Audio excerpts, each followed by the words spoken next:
Well, you do that, and then a new show pops up called Def Comedy Jam. Yeah.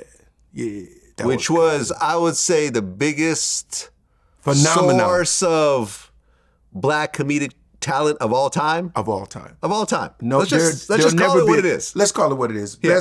Best all-star talented comedian casting ever in network television, in movie television. I always tell people, I'm so proud of my class of comedians. You will never see a wave like that of so many talented guys and girls, hungry, with perspective, with charisma, with just straight out raw talent in one place. Yeah, I call it the Rucker of comedy.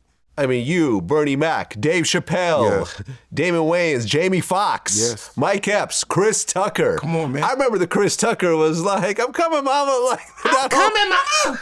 Man, mama, damn, mama. It was so obvious how big of a star he was about to be. Eddie Griffin, I just remember classic sets that are still in my mind. Like Adele Givens was talking about the Tic Tac with the guy with the small dick or whatever, and she was like, giving you a blowjob would be like giving a whale a Tic Tac. I remember that. Everybody ran around that theater. I was like, yo, this girl from Chicago, killing.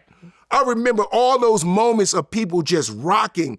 You never saw a black audience respond to comedy like it was church, like it was like a revival, like people would laugh and you would see them do this, and then Martin Lawrence had them just all over the place. Greatest host ever. Greatest host ever. Let's just say that right now.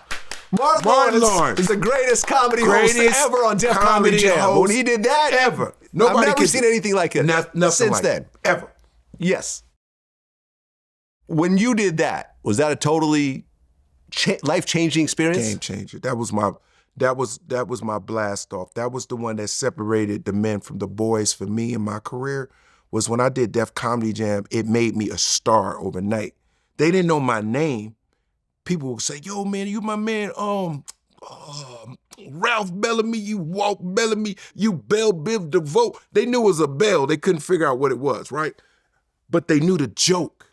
That was the thing that was interesting. Yo, my man, you do the joke about the car alarm. Yo, my man, you do the joke about the pregnancy test. Yo, you did the booty call, right? So that momentum of me being on Def Comedy Jam, I was the first comedian on the very first show. Oh, okay. So I was in every promo. Yeah. Is that or is that not a booty call? Can you help me? That was like the catch line that they were running. Is that or is that? So everybody was like, yo, Def Comedy Jam is this thing. This is back in the day when we had VHS. This is when we were taping. You got to tape it, yeah. You had to tape it, right? You didn't have pay-per-view and all that stuff. So like you said, it was definitely a phenomenon because there was only one place to see it, HBO. And if you didn't have HBO, you had to go to somebody's house to see it. Right. Remember that? Yeah. Yo, man, we have an HBO party over your house, man. You the only one in the hood got HBO, fam. Right. Well, you had a situation which you said kind of made you look at life differently. It was at a Def Jam Christmas party. Correct. Where you couldn't get in. Why'd you bring that up? That's so crazy. But it's the best story ever. So, true story. I am in New York City. I am literally one of the hottest comedians in the tri-state. I am killing everywhere.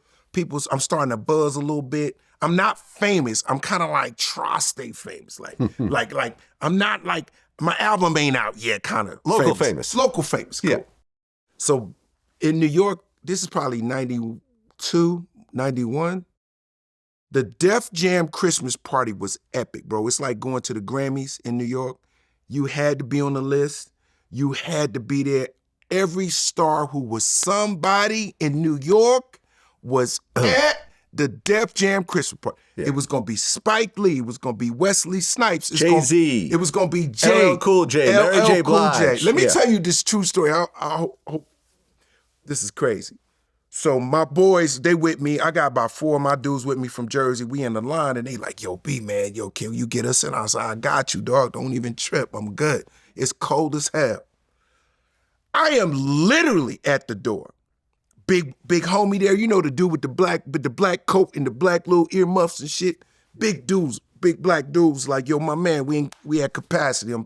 Yo, ain't nobody else getting in. And his hand on my chest. Yo, ain't nobody else getting in. We good.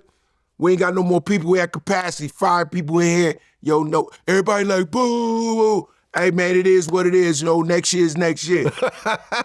and my boys is behind me like, yo, B, what's up? I was like, yo, relax. We good. I think we gonna get it. I'm like trying to be all cool. Yo, my man. Listen, my boys is with me. Don't embarrass me. I'm close. My name, Bellamy. I'm Mr. Hot, tri-state comedian. He's like, what's your name? What's up? Ain't nobody else getting in, young man. 2 seconds later, Mary J. Blige go in.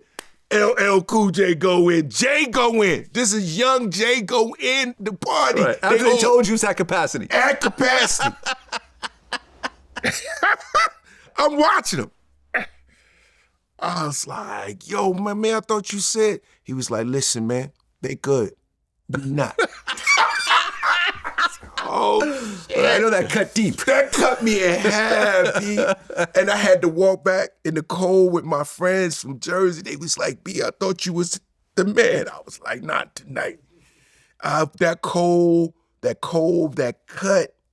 I said, yo, I gotta get my weight up. I'll never forget that. I was like, I'll never let that happen to me again in my life. I was like, I just took it so personal. Like, I was like, yo, nobody ever gonna ever not know me, man. How the fuck? Like, I was just so mad. I was in my car driving back to Jersey like, yo, ain't no way I'm gonna ever let that happen to me. My man, I gotta get my weight up. I gotta get famous. I gotta get on. Like, I was like, this tri-state shit only work in Jersey. It don't work in New York when it's real stars, you know what I'm saying?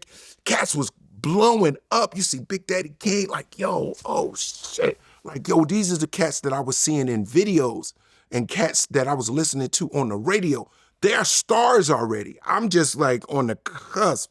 But that was the best lesson because it made me want it more and it made me like lock in. That was the good thing about it. It's almost like a Golden Glove loss to something. You fight and you get a bad loss and it makes you a better fighter. Like you come back, you train harder. That's what I feel like.